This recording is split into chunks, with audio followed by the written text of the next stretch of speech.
Good morning 11th class. Today we will start a new chapter, that is chapter 2.1, and its name is sole proprietorship. So let's start with the meaning of sole proprietorship. First of all, if a single individual invests the necessary capital in business, manage and direct it himself by using his knowledge, and himself is responsible for profit and loss, such business is called sole trade. They are saying that if a single individual means a single person invest कर रहा है क्या, necessary capital, मतलब जो भी capital requirement है, जो भी पैसा या मनी आपको रिक्वायर्ड है बिजनेस शुरू करने के लिए, और साथ ही वो क्या कर रहा है, manage and direct it himself, और बिजनेस को वो खुद ही मैनेज भी कर रहा है, डायरेक्ट भी कर रहा है, and by using his knowledge, अपनी नॉलेज को यूज़ करते हुए, एंड हिमसेल्फ इज़ रिस्पॉन्सिबल, और वो खुद ही रिस्पॉन्सिबल है फॉर प्रॉफिट एंड लॉसेस। तो मतलब बिजनेस में जितना प्रॉफिट या लॉस होता है वो खुद ही उसको बियर करने के लिए रिस्पॉन्सिबल है। That type of business is called sole trade. एक ऐसा बिजनेस जिसे एक सिंगल इंडिविजुअल स्टार्ट करता है, खुद कैपिटल इन्वेस्ट करता है, खुद उसे मैनेज करता है, खुद डायरेक्ट करता है अकॉर्डिंग टू हिज नॉलेज, खुद ही क्या है, रिस्पॉन्सिबल है for their profit and loss, then it is called a sole trade, और you can say sole proprietorship business, and the person is known as sole trader. Okay, जो person ये काम कर रहा है, अपना business चला रहा है, that person is called sole trader. Now let's come to the definition. According to Dr. John A.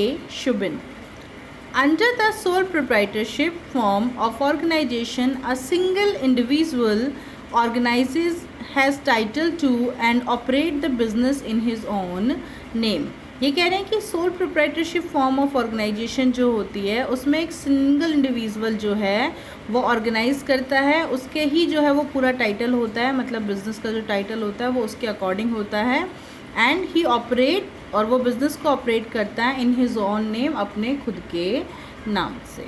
ठीक है, तो that is called sole trade business. Now come to next topic, that is features of sole proprietorship. What are the features of sole proprietorship? So let's start with the first one, that is individual ownership. Sole trade is owned by individual, means he or she is the sole owner of all assets and resources of business. ये कह रहे हैं कि एक sole proprietorship में जो है वो क्या होता है, जो सोल ट्रेड होता है उसको एक इंडिविजुअल ही ओन करता है। ओन करने का मतलब वो खुद ही उसका ऑनर होता है। इसका मतलब वो जो सोल ओनर है उसी की सारी एसेट्स होती हैं, सारे रिसोर्सेज होते हैं, वो खुद का पैसा लगाता है, खुद के पैसे से सारी एसेट्स और जितने भी रिसोर्सेज होते हैं वो सारे परचेज करता है। तो इसलिए ऑनरशिप कैसी होती है, individual, means a single individual have all the rights regarding property, assets, resources and regarding other decisions also, so that is called individual ownership. Second, sole management. Why sole management is there? Because in sole trade business, businessman कह लो आप, या फिर हम कह सकते हैं owner himself perform all the functions of management. ये कह रहे हैं कि जो सिंगल इंडिविजुअल है जिसे हम ऑनर कह रहे हैं, that perform all the functions, वो अकेला सारे फंक्शंस को परफॉर्म करता है, means he is alone doing managing, directing, controlling, staffing, ठीक है, या फिर आप कह सकते हो different activities like purchasing, selling, production, everything is manage by him alone. So when the size increases, जब बिजनेस का साइज इंक्रीज होता है, manager can be appointed by him, वो मैनेजर अपॉइंट कर सकता है, but all the management decision are taken by him only, और you can say her only, that's why it is called sole management. The next one is unlimited liability. It refers that if business gets into difficulty and cannot pay its debt. इसका मतलब क्या है unlimited liability का, कि अगर अगर business में कोई लॉसेस होते हैं, ठीक है, मतलब बिजनेस किसी डिफ़िकल्टी में आता है, लॉसेस होने शुरू हो जाते हैं, या एडिकेट प्रॉफिट्स नहीं हो रहे हैं, या और कोई लीगल प्रॉब्लम्स क्रिएट हो गई हैं, and business is not capable to pay its debt, और बिजनेस की कैपेसिटी नहीं है कि वो जितने भी डेट्स हैं बिजनेस के उनको पे कर सके, देन ऑनर ऑफ बिजनेस, जो बिजनेस का ऑनर है, इज़ हेल्ड पर्सनली लाइबल, तो वो पर्सनली रिस्पॉन्सिबल होगा किस चीज़ के लिए, उन डेट्स को पे आउट करने के लिए, उन डेट्स की पेमेंट करने के लिए। दैट्स पर्सनली होगा, पर्सनली लायबल होगा। उसका मतलब है कि ऑनर की जो पर्सनल प्रॉपर्टी है, पर्सनल प्रॉपर्टी का मतलब जो उसकी खुद की प्राइवेट प्रॉपर्टी है, उसका घर है, उसकी घर के जो ज्वेलरीज हैं या अदर असेट्स हैं उसकी, उन सभी को क्या किया जा सकता है, सेल किया जा सकता है for paying the debts. So that's why it is called unlimited liability. The next is secrecy.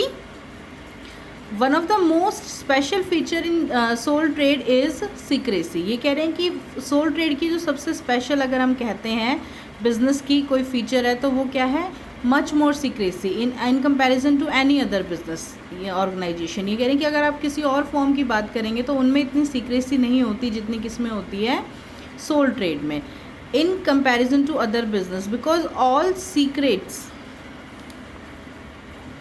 Spelling थोड़ी गलत हो गई है,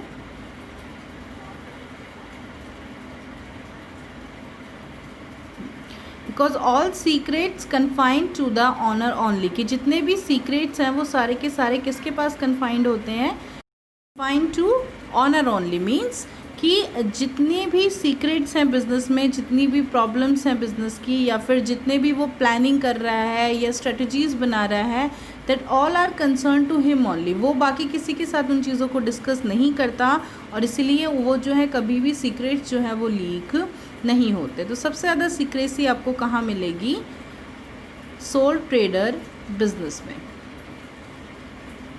the next one is no separate legal entity in this form, no separate existence of business is present. ये कह रहे हैं यहाँ पे बिजनेस का जो है कोई भी सेपरेट एग्जिस्टेंस नहीं होता, because business and businessman are having same identity. यहाँ पे बिजनेस और बिजनेसमैन की सेम आइडेंटिटी होती है, means peoples are recognising the businessman with his business and business can be recognised by its owner. ठीक है, बिजनेस को जो है वो ऑनर के नाम से जाना जा सकता है और ऑनर को बिजनेस के नाम से जाना जा सकता है। तो यहाँ पे दोनों में से किसी की भी लीगल आइडेंटिटी जो है वो सेपरेट नहीं होती एक दूसरे से। Undivided risk, as we discuss single owner is there, जैसा हमने डिस्कस किया है कि हर चीज़ के लिए क्या है, सिंगल ऑनर है for everything, for having assets, introducing capital, ठीक है, और आप कह सकते हो for bearing profit and loss. तो सारी चीज़ों के लिए जब इंडिविजुअल है, मैनेजिंग वो खुद कर रहा है, इंडिविजुअली सब कुछ कर रहा है, then risk is also undivided. Risk जो है वो भी किसी के साथ डिवाइड नहीं होता। रिस्क क्या है, हमने पढ़ा पीछे चैप्टर में, it is a possibility of loss, और लॉस भी जो है वो कौन बियर करेगा, जो ऑनर है वो खुद ही बियर करेगा अगर होता है तो। So that's why we can say that risk is also undivided, वो किसी के साथ भी रिस्क को डिवाइड नहीं कर सकता। These are the features of sole trade. Thank you so much for listening. Be healthy, be safe, be at home.